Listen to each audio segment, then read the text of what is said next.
आपने पहले देखा होगा कि कविमारू और सागिरी पर मॉन्स्टर अटैक कर देते हैं। अब हम इस एपिसोड में देखेंगे कि वो कैसे बचेंगे। इस एपिसोड की शुरुआत होती है ब्लेड ड्रैगन की स्टोरी से और बताता है कि मैं 8 प्रोविंसेस में सबसे अच्छा स्पोर्ट्समैन हूँ और जब मैंने अपने से तगड़ा स्पोर्ट्समैन को ढूंढना बंद कर दिया तब लॉर्ड जिसका नाम कुछ भी था तात्सुमी उसने मुझे अपना ऑफिसर बना लिया। वो आदमी एक बहुत बड़ा आदमी था और उसके पास एक बड़ा मैंशन था। उसके नाम के अक्सर उसे ड्रैगन बनाते थे और मैंने एक रूम के एक्सचेंज में वहां पर चला गया। हम देखते हैं कि वो लॉर्ड तात्सुमी और ब्लेड ड्रैगन आपस में बात कर रहे होते हैं। तात्सुमी कहता है बहुत शानदार हो तुम और तुम्हारा नाम मेरे हिसाब से ब्लेड ड्रैगन होना चाहिए, लेकिन तुम एक रियल ड्रैगन को नहीं हरा सकते हो। ये बात सुनकर ब्लेड ड्रैगन उठ जाता है और मैंसन के ड्रैगन गेट को तोड़ देता है और कहता है पता चल गया कौन है रियल ड्रैगन। अब ये बात सुनकर उस आइलैंड पर उसका एग्जीक्यूशन कहता है मैं तुम्हें नहीं समझ पाया हूँ और तुम बहुत जल्दी गुस्सा हो जाते हो। ब्लेड ड्रैगन कहता है मैं तुम्हारी बात से सहमत हूँ, इसकी वजह से उसका पूरा क्लैन मेरे पीछे पड़ गया है और मुझे डेथ की सजा दी गई है। जो मैंने गेट तोड़ा था उसका मुझे कोई पछतावा नहीं है और जब मुझे पार्डन मिल जाएगा तो मैं अपनी स्किल्स को वापस निखार पाऊंगा और अब की बार मैं उसके पूरे मैंसन को 2 हिस्सों में तोड़ दूंगा।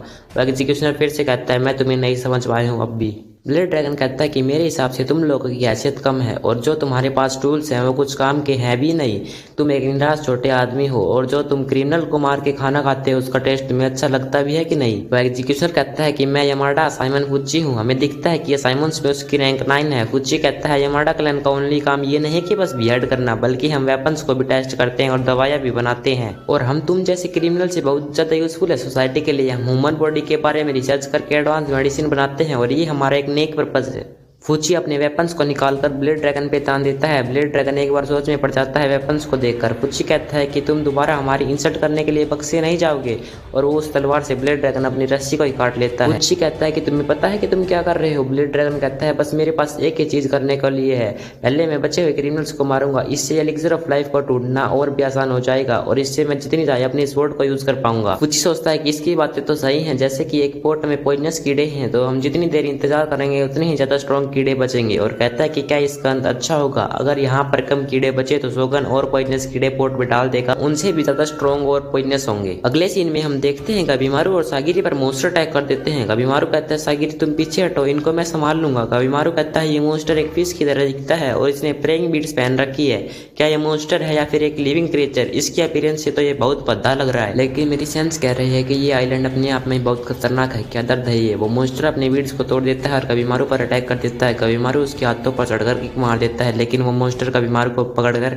नीचे गिरा देता है, लेकिन वो अपनी स्किल से गिरते हुए भी खड़ा हो जाता है। सागिरी कहती है कविमारू तुम ठीक हो। कविमारू कहता है कि मैंने क्या कहा था कि तुम पीछे रहना। सागिरी कहती है ठीक है मैं पीछे ही रहूंगी। वो देखता है कि वो मॉन्स्टर अभी भी जिंदा है और वो शिनोबी रूल नंबर 5 को याद करता है कि अनजान दुश्मन से नहीं लड़ना चाहिए। वो सोचता है कि हमें भागना चाहिए या मुझे अकेले को या हम दोनों को, लेकिन वो मॉन्स्टर कविमारू को पकड़ लेता है और उसको पेड़ों से टकरा कर नीचे फेंक देता है। सागिरी कहती है तुम ठीक हो। कविमारू सोच रहा होता है कि ये प्लेस तो बहुत डेंजरस है। सागिरी उसके इंजर्ड हाथ को देखती है और पूछती है कि तुम्हें भी इंजरी होना पॉसिबल है क्या, लेकिन उनके चारों ओर मॉन्स्टर ही मॉन्स्टर होते हैं। वो कहते हैं क्या है ये स्माइलिंग फेस, क्या ये रियल है। कविमारू अपने मास्क को ऊपर करता है और अपने निंजुत्सु से उनके ऊपर अटैक करने के लिए तैयार हो जाता है और एक मॉन्स्टर के गले को फाड़कर अपना निंजुत्सु निम्पो एसिटिक ब्लेड का इस्तेमाल करता है और वो उस मॉन्स्टर का सिर पूरा जलने लगता है और वो मॉन्स्टर नीचे गिर जाता है। दूसरा मॉन्स्टर उसके ऊपर अटैक करता है। कविमारू अपने निंजुत्सु का यूज कर उसके सर को गर्म करके फाड़ देता है और वो ऐसे करते करते सभी मॉन्स्टर को मारने लगता है। सागिरी कहती है कि मुझे पता है कि ये खतरनाक काम है, लेकिन वो अब कुछ अलग है और कुछ घंटों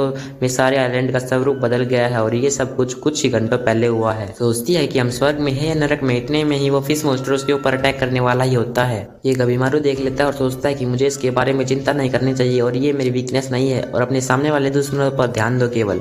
वो उसकी वाइफ के विचारों को सोचता है कि वो कहती है कि साहस ही तुम्हारे इमोशन के लिए ट्रू है और इन्हें खत्म करो। कविमारू मॉन्स्टर के हाथ को काट कर सागिरी को बचा लेता है, लेकिन वो फिश वाला मॉन्स्टर उन दोनों के ऊपर अटैक करने वाला ही होता है, लेकिन एक दूसरा साइमन उस फिश मॉन्स्टर को मार देता है और वो मॉन्स्टर गिर जाता है। सागिरी और कविमारू बच जाते हैं। फिर वहां पर वो कोनिची क्रिमिनल आ जाती है और कहती है वाह तुमने अकेले सारे मॉन्स्टर को मार दिया है। कहती है मेरा नाम है युजिरिहा और मैं तुम्हारी तरह एक निंजा हूँ और हम दोनों एकदम सेम है। सागिरी पूछती है 2 साइमन्स तुम्हारे लिए।